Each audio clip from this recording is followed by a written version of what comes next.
Tiananmen Square, September the 3rd, 2025. Military parade. Up on the platform, Wen Jiabao. Grandpa Wen, the gentler face of an older China. The circulating footage shows him looking sad. I'm not saying he cried. We can't confirm that. But the face is heavy and tired. Now, split screen that with 2009. Same stage, same pump, totally different Wen. Back then, he looked confident, almost proud of a peaceful rise. Today, it is the look of a man who warned where this road ends, and then watched the driver hit the gas. Now, why the heavy face for Premier Wen? I think there are 5 main reasons. First reason is the Tiananmen's ghost and the reform tradition Premier Wen came from. Wen wasn't born from today's command and obey politics.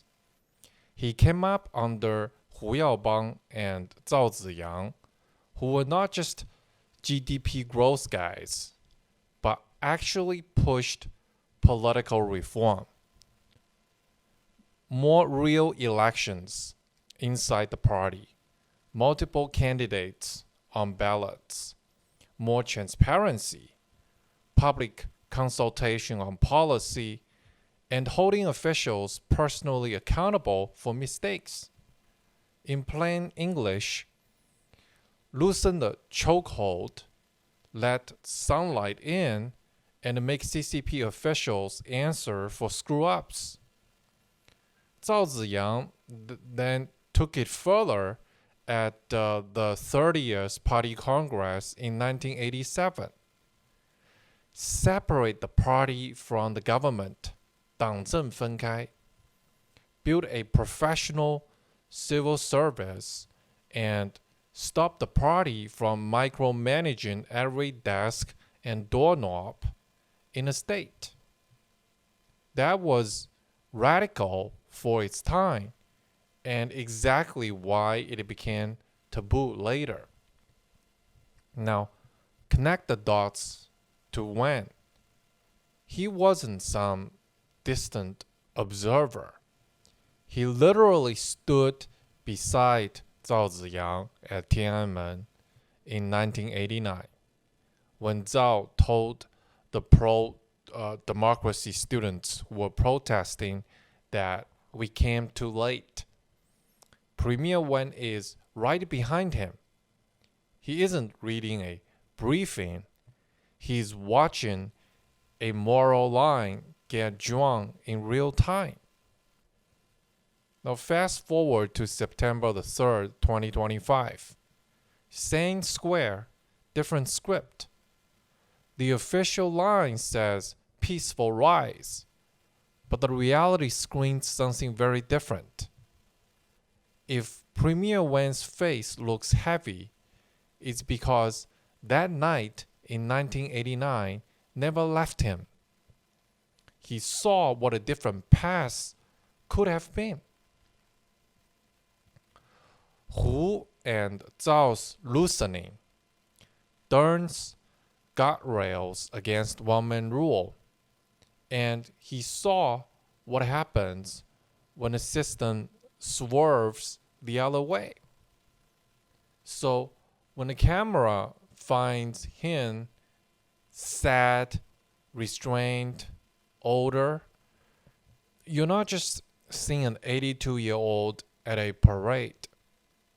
You are seeing a witness to a fork in the road, a man who stood within arm's reach of dialogue and accountability, and then watched the state floor it in the opposite direction.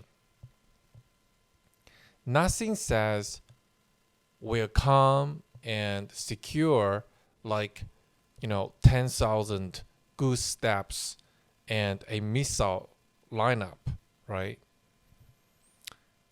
Now, onto the second reason, which is Premier Wen's 2012 warning that aged like a prophecy.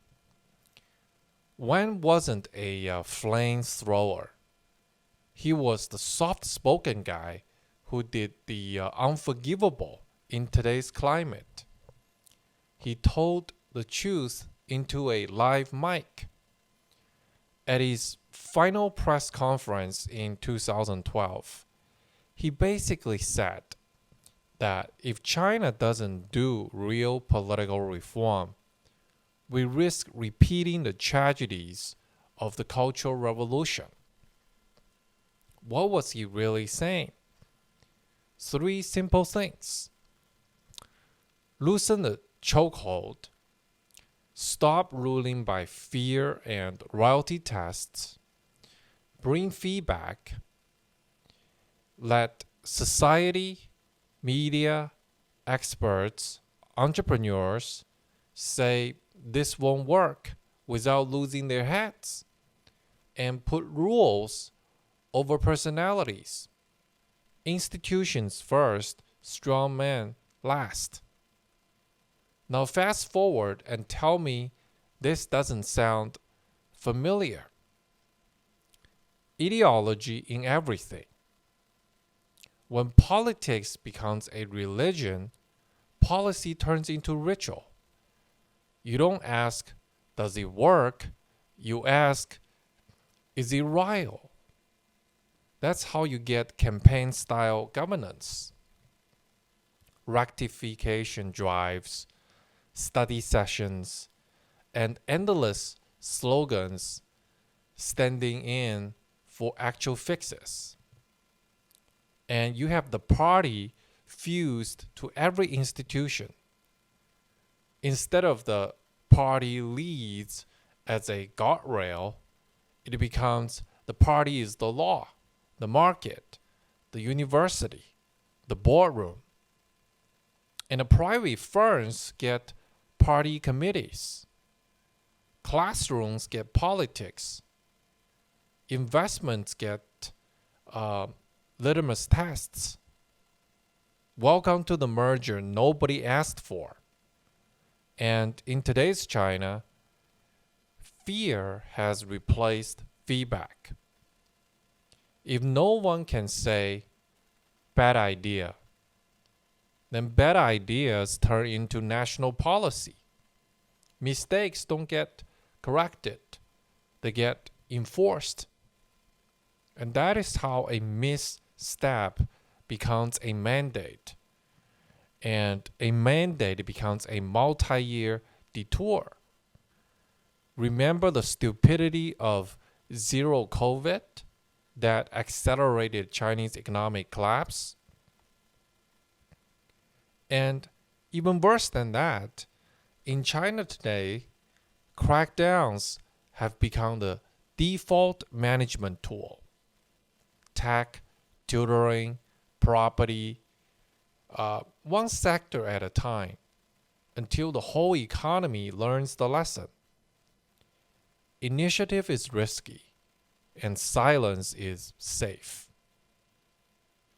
Spectacle becomes more important than substance. Parades, rankings, achievement lists. If you need a drum line to prove you're strong, you're not strong. You're anxious. The more the fireworks, the darker the night. You're hiding. And here's the Premier Wen logic train in plain English. If you kill independent feedback, you double down on mistakes. If you politicize contracts and capital, then entrepreneurs will hide or leave. If you swap law for royalty, you get purges, not progress. And if you need a parade to certify strengths, it's because confidence has already left the building. Just look around. Social trust down. Private investment cautious. Youth disillusioned. The best minds hedging with second passports and plan Bs. That's not collapse by headline. That is Premier Wen's dashboard blinking exactly like he said it would if reform died. And this is why a parade like September the 3rd doesn't soothe his warning. It underlines it with drums. A country secure in its institutions doesn't need to prove it hourly. It lets numbers, courts, and the free people do the talking. When the music gets louder, it's usually because the signal got weaker. And a quick plug here. I break down Premier Wen's 2012 warning, how he basically mapped today's crack up in a separate video. So watch that deep dive after this. It is eerie how precisely it lines up. Now, the third reason that makes Premier Wen feel heavy is the heavy censorship he personally experienced. In 2021, Premier Wen wrote a gentle tribute to his mother about fairness, justice, human dignity, the kind of values you teach a kid at the dinner table. That article got censored. Let that sink in. A former premier writes about basic decency, and the system freaks out like he smuggled in a manifesto. So the articles vanish and reposts get scrubbed. When a state treats the word dignity like contraband, it's not moving forward. It's circling the wagons. In a healthy system, fairness is boring. In a brutal one, it is dangerous. And that is the pivot from people-centered to security-centered. Hats out, hardware in. So if Wen looks sad in 2025, again, we can't confirm tears. Maybe it's because the parade screens strengths while the censorship screens fear.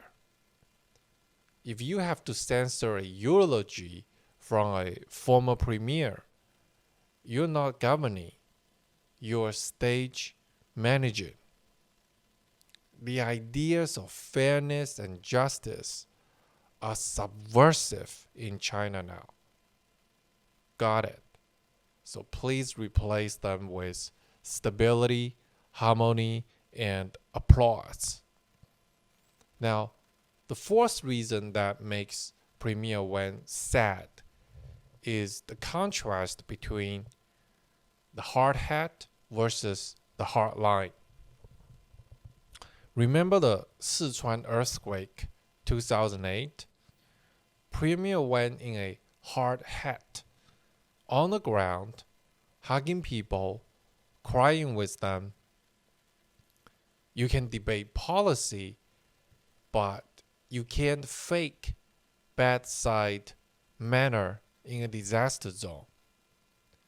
He built a personal brand on showing up at the disaster sites, not just waving from a balcony.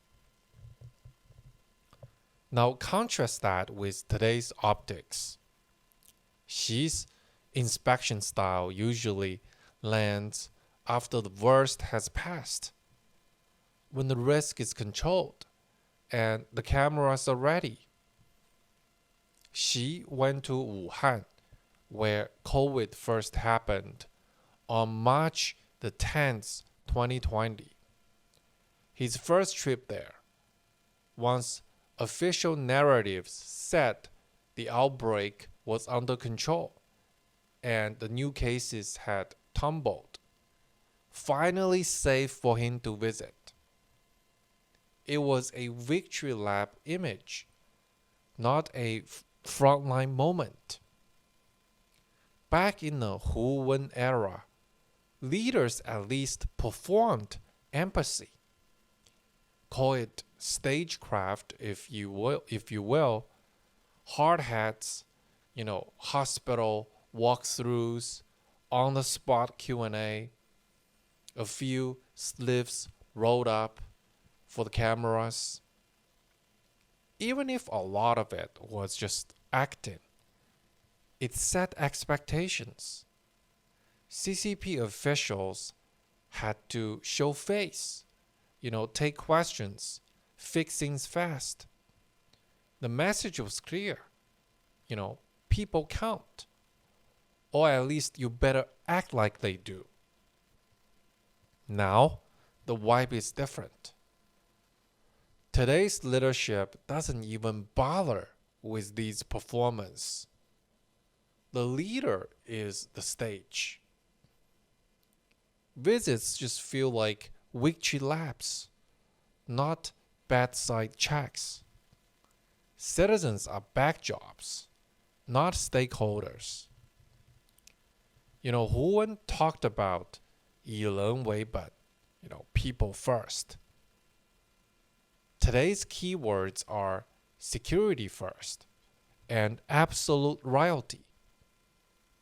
That pivot tells the bureaucracy exactly what to optimize for. Control over compassion. Obedience over feedback. And when empathy goes off-brand, the system forgets how to listen. Problems don't get solved. They get managed. Pain doesn't get addressed. It gets silenced. The parade shows the hardware, not humans. For someone like Wen, who built a career on showing up, that's not a policy difference. It's basically a funeral for his governing style. Why pretend to care when you can just order applause, right? Now, the final reason that makes Wen so sad is that Deng Xiaoping's guardrails installed after Mao have been completely ripped off. After the Cultural Revolution, Deng Xiaoping didn't promise democracy. He promised guardrails, a leadership system, 党和国家领导人机制, term limits, retirement ages, rules over personality, a reign of collective leadership so no one man owned the state again. That framework, plus the 胡耀邦赵紫阳 reform spirit, shaped the Wen era. Yes, it was far from perfect, but it kept the bus between the lines. In 2025, there's no pretense left. It's a one-man show. These party veterans are props, rolled out for optics and rolled off when the drum line stops. The technocrat era is archived, and the new script is royalty tests, personality politics, and just permanent mobilization. If you are Premier Wen, you're not watching a parade. You're watching your generation get buried. not with thanks, but with erasure. And the face of a former premier who once warned, "Don't do this," shows how far the system moved from competence to compulsion. You don't need confirmed tears from Premier Wen to read that. The tragedy is simple. The people who could have kept the ship balanced were pushed below deck. And the ones steering the ship now are heading straight towards the iceberg.